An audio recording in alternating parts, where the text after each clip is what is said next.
is one reason. But what else do you got? Because I'm telling you, in my practice, at 185 pounds, I can do 5 reps with 545 pounds on my back, and when I'm done, I can do an axe kick to the top of somebody's head at 6 feet. So I got some skills too. So I don't talk about that stuff because it's stupid. What my experience is just one person. If I'm training myself, I can do whatever I want. If I'm going to train other people, I've got to be unrelenting. I've got to be relentless in trying to find the absolute best. Yeah. If that's who you want to be. Now, if you want to be garbage, you want to be second rate, you just want to hang on your little logo, then you can be second rate. But this is a piece that really challenges you to think, and I would just invite the stuff that I've talked about. Okay, how is that wrong? Aside from quote unquote, I don't see it that way. Exactly, and I'm a big believer in everything that you've said, not only through my practice and working with people that I train and practice with. So my next question for you is for the people that are receptive to this information or willing to adapt it into their own training. What drills would you recommend for someone to practice packing the neck? We talked about this at Mike Boyle's Strength and Conditioning just a couple weeks ago when I was up there in Boston. I'd say the easiest place is follow the neurodevelopmental sequence. What are you doing supine? Are you doing active straight leg raise? Pack your neck. I guarantee your leg raise will go up. Yeah. Are you doing bridges? Are you doing leg lock bridges? Pack your neck. You have the floor as the reaction, and without a doubt, one of the first points of stability that baby uses is the posterior cranium. It's why it becomes hard. It's all this stuff all checks out. From there, quadruped.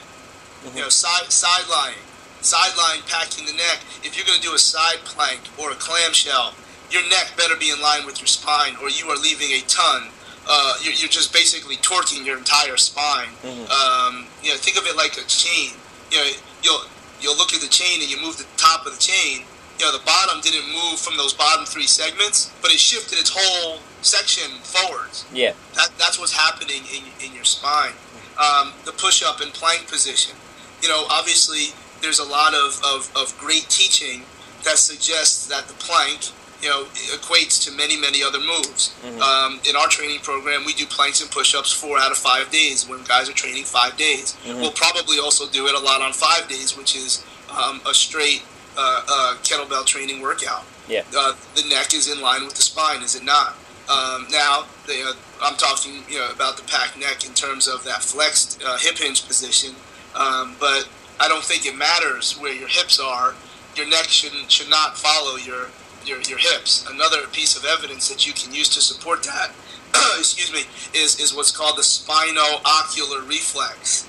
It's your neck doesn't go where your hip goes. The weight shift doesn't happen from your neck to your hips.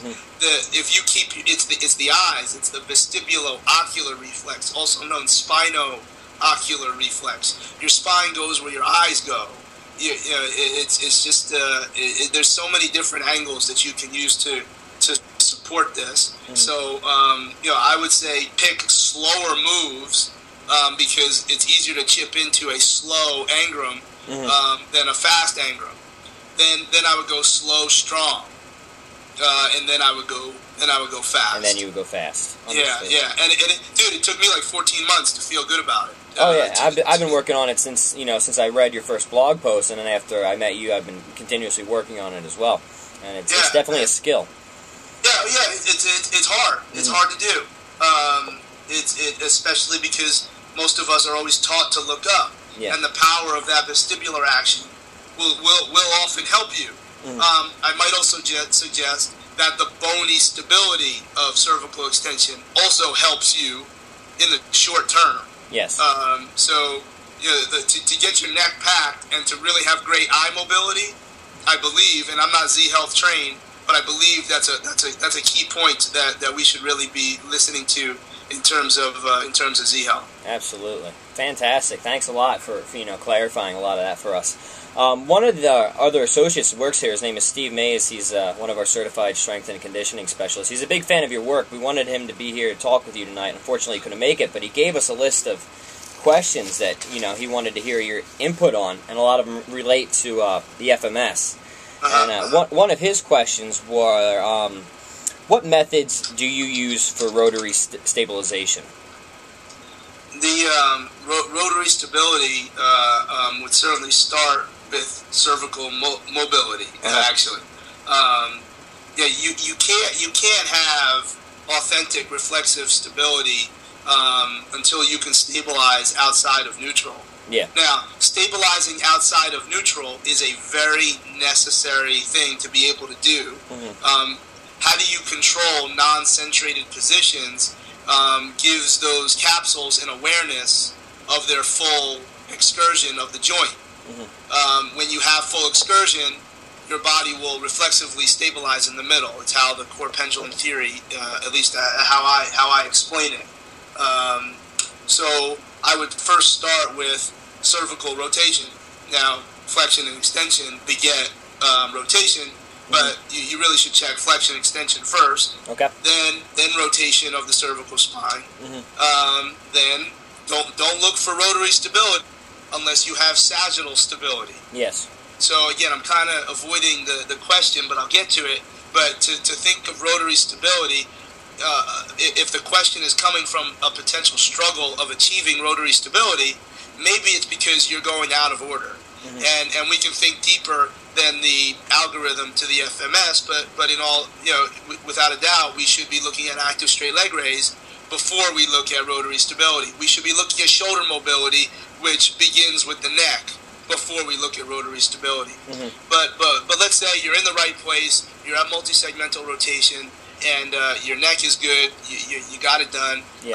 I would look at the rolling patterns first, which is the bridge between mobility and stability, because it's a dynamic pattern. We're going outside of centration to establish the reflexive stability in the middle.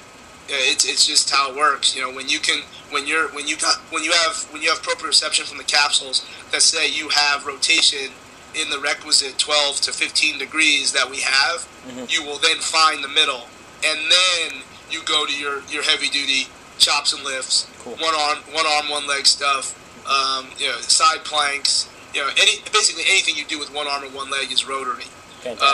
What is the best one? The one that works for that person. Yeah. Hard rolling. Obviously the get up techniques, the arm bar, you're endless. The Palloff punches. Those are all outer core the rotary stability choices. Inner core is from rolling, the leg rolling and arm rolling. Yeah. Some of the DNS patterns would be inner core for rotary stability patterns. Much of the DNS positioning is based off of the verticalization pattern. So you're basically going to your back, throwing your legs over, and getting to a choice of going quadruped or sitting. Exercises those are some exercises that I'll go over in July in Arlington. Start to teach some of that, and maybe in about 8, who knows how long. I don't want to say how long I was about to say it, but there is a thought process that DNS could be coming out with a non-medical track to get these exercises in the hands of people for those that choose to use them. Very cool. Very cool. Changing gears here, let's talk a little bit about kettlebells, because that's primarily the audience that I preach to. So, you've said you've been training with kettlebells for about 2 years now. Is that correct? No, I met Thomas Phillips in late 2006 when I moved back to New Jersey, and that was the first time I think I picked up a kettlebell. And since then, let's talk about applications a little bit. What is your application for the two-hand swings for means for conditioning